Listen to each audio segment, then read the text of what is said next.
Yang mau saya ceritakan, di 1911 itu saat datang, diundanglah kemudian tokoh-tokoh ulama yang terhubung kemudian di Nusantara.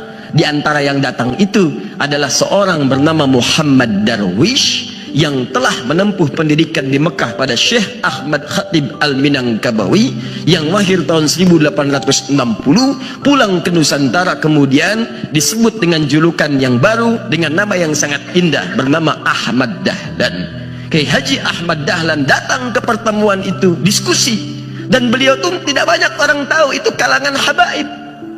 Kiai Haji Ahmad Dahlan itu habib tapi tidak pernah memperkenalkan dirinya. Ya Habib, keturunan Nabi itu kalau disambungkan nyampe nasabnya ke Nabi. Antum mau cek, kita cek Kiai Haji Ahmad Dahlan bin Kiai Haji Abu Bakar bin Kiai Ilyas bin Kiai Sulaiman bin Demang Jurang Juru Kapindo bin Demang Jurang Juru Sapisan bin Kiai Gerbak bin Maulana Ishaq. Siapa Maulana Ishaq itu? Anaknya Jamaluddin Al-Akbar Al-Husaini. Ya, siapa Jamaluddin Al-Akbar Al-Husaini? Tokoh besar, ulama besar, punya dua anak. Satu Maulana Ishaq, yang kedua namanya Syarif Abdullah. Syarif Abdullah menetapnya di Mesir. Saat beliau berhaji bertemu dengan Syarifah Mudaim. Siapa Syarifah Mudaim itu? Nama aslinya Rasantang, lahir tahun 1426. Punya kakak namanya Abdullah Iman, nama aslinya Walang Sungsang, lahir tahun 1423. Adik bungsunya Raja Sengara, lahir tahun 1427. Siapa tiga orang ini? Anak dari Prabu Siliwangi, dikenal dengan Pemenah Rasa, disingkat jadi Menah Rasa. Punya kerajaan Pajajaran membentang dari Banten sampai ke perbatasan Jawa. Saat inspeksi daerah Karawang menemukan seorang perempuan sedang baca Quran. Itu muridnya Syekh Hasanuddin. Syekh Hasanuddin alumni dari Mekah, dikenal dengan Ummul Qura, maka dikenal dengan Syekh Qura. Pulang ke Karawang mendirikan pesantren, sampai sekarang dikenal dengan pesantren Syekh Qura. Punya murid, di antara muridnya yang paling bagus seorang perempuan namanya Nyai Subang Larang, terpikat dinikahi bahkan masuk Islam, kemudian melahirkan tiga orang anak. Syarifah Mudaim dengan Abdullah Iman menunaikan ibadah haji, bertemu dengan Syarif Abdullah, menikah di situ. Kemudian kakaknya Abdullah Iman pulang menghadap kepada bapaknya, diberi daerah kemudian untuk berdakwah di Lemah Wungkuk. Di Lemah Wungkuk itu menyatu tiga etnis. Satu etnis lokal Nusantara, dua Arab, ketiga Cina. Perkumpulannya pada satu dalam bahasa lokal disebut dengan caruban. Kesukaan mereka juga bikin udang terasi dari udang rebon namanya. Ya, kemudian dikeringkan airnya. Air disebut dalam bahasa lokal dengan cai, cai rebon, cai rebon, cai rebon. Kemudian menyatu menjadi Cirebon. Daerahnya Cirebon. Carubannya bertahan di wilayah Lasem. Jadi kalau dari Cirebon itu mau ke Lasem, Anda teruskan jalur Pantura sampai nanti masuk ke arah Semarang. Semarang lurus, mau ke arah lurus, depannya ada flyover, kirinya tandanya Masjid Syekh Ahmad Jumadil Kubra, warnanya hijau, kubahnya warna emas, depannya ada tiga gerai ATM, CMB Niaga, Mandiri, kemudian BNI. Lurus, sebelah kanan doriahnya jembatan flyover, belok kiri, lurus terus tembus ke Demak, Demak tembus Kudus, Kudus tembus Pati, Pati tembus Rembang. Dari Rembang 10 menit lurus sebelum Masjid Agung, sebelah kiri ada wilayah namanya Caruban, Pantai Caruban. Lurus sedikit sekitar 50-100 meter, sebelah kanannya Karangturi, pusat orang Cina pertama datang ke Nusantara. Lurus sedikit terus lagi Masjid Agung sebelah kanannya. Sebelum ke situ sebelah kirinya berpapasan jauh itu pesantren terkenal yang diantara pendiri Nahdlatul Ulama itu ada di situ. Sekarang cucunya namanya Kiai Haji Abdul Qayyum, dikenal dengan Gus Qayyum. Lurus dikit sekitar 30 kiloan lah ke arah situ, nggak nyampe sebetulnya, mungkin 15-20 kilo itu sampai nanti ke tapaknya Pesujudan Sunang Bonang. Naik ke atas dikit sampai ketemu juru kunci namanya Pak Abdul Wahid. Dijelaskan ini sebetulnya bukan kuburan yang sering orang datang ke situ, kuburannya yang ada di sini, cuman tidak dipublikasikan supaya tidak banyak dikultuskan dan lain sebagainya. Itu ada, kalau Anda telusuri ketemu di situ. Nah, kemudian Syarifah Mudaim ini menikah dengan Syarif Abdullah, melahirkan seorang anak namanya Syarif Hidayatullah.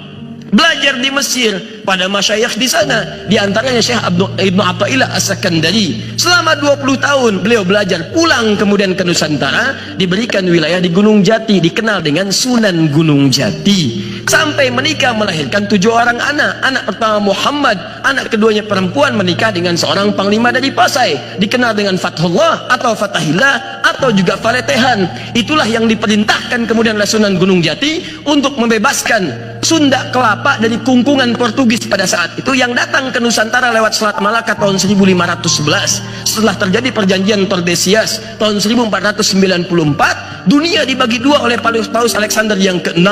Ya, barat diserahkan pada Spanyol, timur diserahkan pada Portugis. Datang ke Nusantara lewat Selat Malaka tahun 1511, menguasai bagian Sunda Kelapa, diutus oleh Sunan Gunung Jati, bebaskan Sunda Kelapa. Maka bermohon kepada Allah, mereka sholat, mereka wudhu, mereka berjihad. Jihad itu membela keutamaan negara pada saat itu, membela keutamaan bangsa masyarakat dengan atas niat karena Allah Subhanahu wa Ta'ala.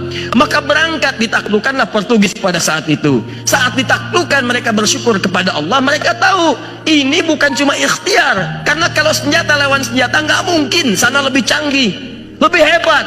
Ini senjata sederhana. Wa ma ramaita idh ramaita walakinna Allah rama. Allah yang bantu.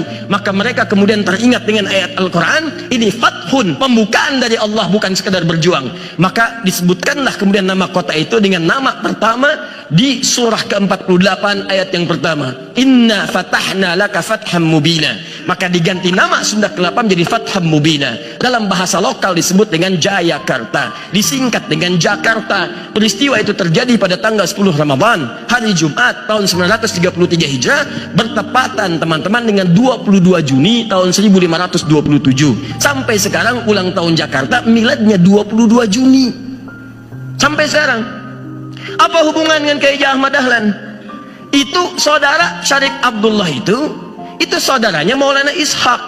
Maulana Ishaq tadi dari Jamaluddin Al-Akbar Al-Husaini, keturunan dari Ali Zainal Al-Kabir.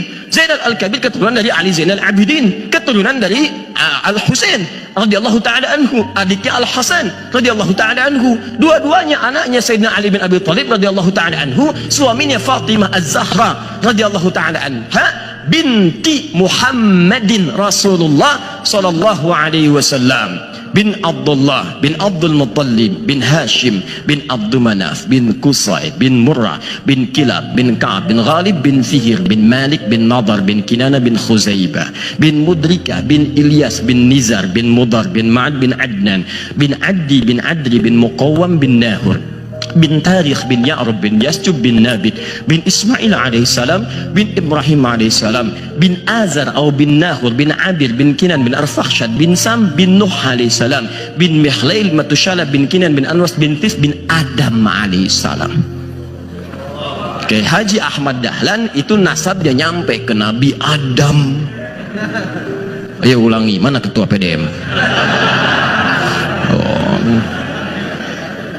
Makanya setelah pertemuan itu pulang, setahun kemudian mendirikan Muhammadiyah dengan nama datuknya, tapi diberikan ya nisbah dengan tak menunjuk pada sifat.